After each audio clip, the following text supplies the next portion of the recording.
for the rest of the show. I'm joined by Dr. Austin Maho. He's a public affairs analyst and a member of the Nigerian Guild of Editors, as well as lecturer, International Institute of Journalism.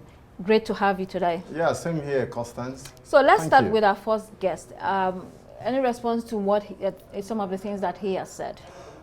He said a lot. Concerning the PDP, yes. Do you think this is it? I think for the PDP, there's a need for them to resolve their crisis, because any democracy that doesn't have a viable opposition, what we are tilting towards is a one-party state, which is not healthy for democracy. We will no longer have a democracy, we'll have an autocracy. A one-party state is totalitarianism.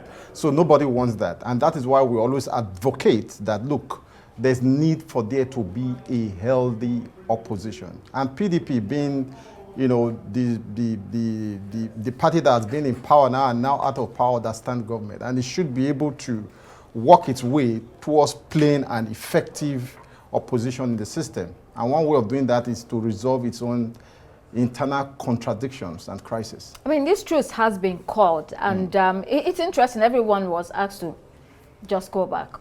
Status quo. Yeah, fall back. What do you see? Do you think this is the end of the crisis in that party? It's not in all. It's not, certainly not. There are contending factions within the party, and there are contending powers. Interplay of forces, hot trading between those who feel they are the owners of the PDP and those who feel they have so much wealth, they've amassed so much wealth, and they feel that they can control the levers of the party. When you look at the PDP, there are power blocks within the PDP. There's the Wike camp, there's the governor of Bauchi State. Bauchi State, because even the governor, I heard that he is also interested in the presidency in 2027. Yes. So these are the dynamics. But what I see is that, look, all these contending parties, for the interest of the nation, for the interest of our democracy, they should be able, to evolve and dissolve their interest into the common good of the nation. And for the party, of course. So this truce that he has scored, I think, is the first step. The only thing we hope is that the contending factions within the party agrees to it and equally shield their sword and allow reason to prevail.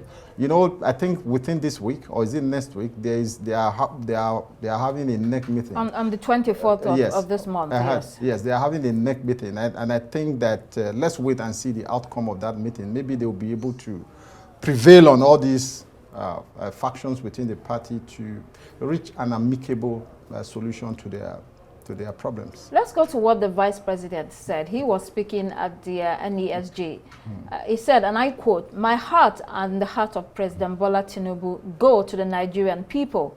We empathize with what the poor and the young are going through in the Nigerian nation." Does this sound believable? It's unbelievable. It's sad. At a point you begin to feel that these so-called bold reforms, where is it leading us to as a nation? Campaign is over. A government that has been in office for 15 months, what we expect from you is relief, not more promises, while the nation is sinking deeper still into economic crisis. The nation is in crisis. I was trying to explain this to somebody yesterday, and I said, look, what we're experiencing as a nation, you can say, oh, just go through it, go through it. The shock is too much. It is the shock. It is buying fuel for less than 200 naira. All of a sudden, within a space of 1 month, I'm now buying it for about 600. And within a space of 4 weeks, I'm now buying it for 1,200. The shock is too much. Not many people can bear it. We are living in a country where there's now a clear demarcation between the rich and the poor. When I see people driving cars, I tell myself it's only the rich that can drive cars in Nigeria this time around. So the point is not the reform, it's the shock. I can't be buying, the exchange rate cannot be 500 to $1, and within a space of 1 year is 1,000, and within a space of 1 month or 2 months is jumped to about 1,500, and within 3 weeks is 1,700. The shock And this time frame that Nigerians are expected to adjust to this shock is where the problem is. Well, there is the shock, but also some would argue that any country that has ever advanced economically and otherwise, there are painful and necessary measures that have to be taken. Yes, certainly. At the end of the day, you know, that pain, you know, will ease, and then you can see the results. You don't agree? Is a hoax. It's a way of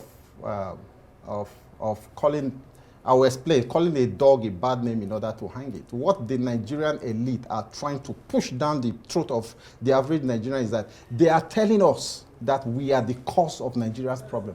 I am not. 99.9% of poor Nigerians, the middle class, are not the problem of Nigerians. Those who caused the problem of Nigeria, those who dug the hole that we are in today, they are the same group of people in power. Look around you.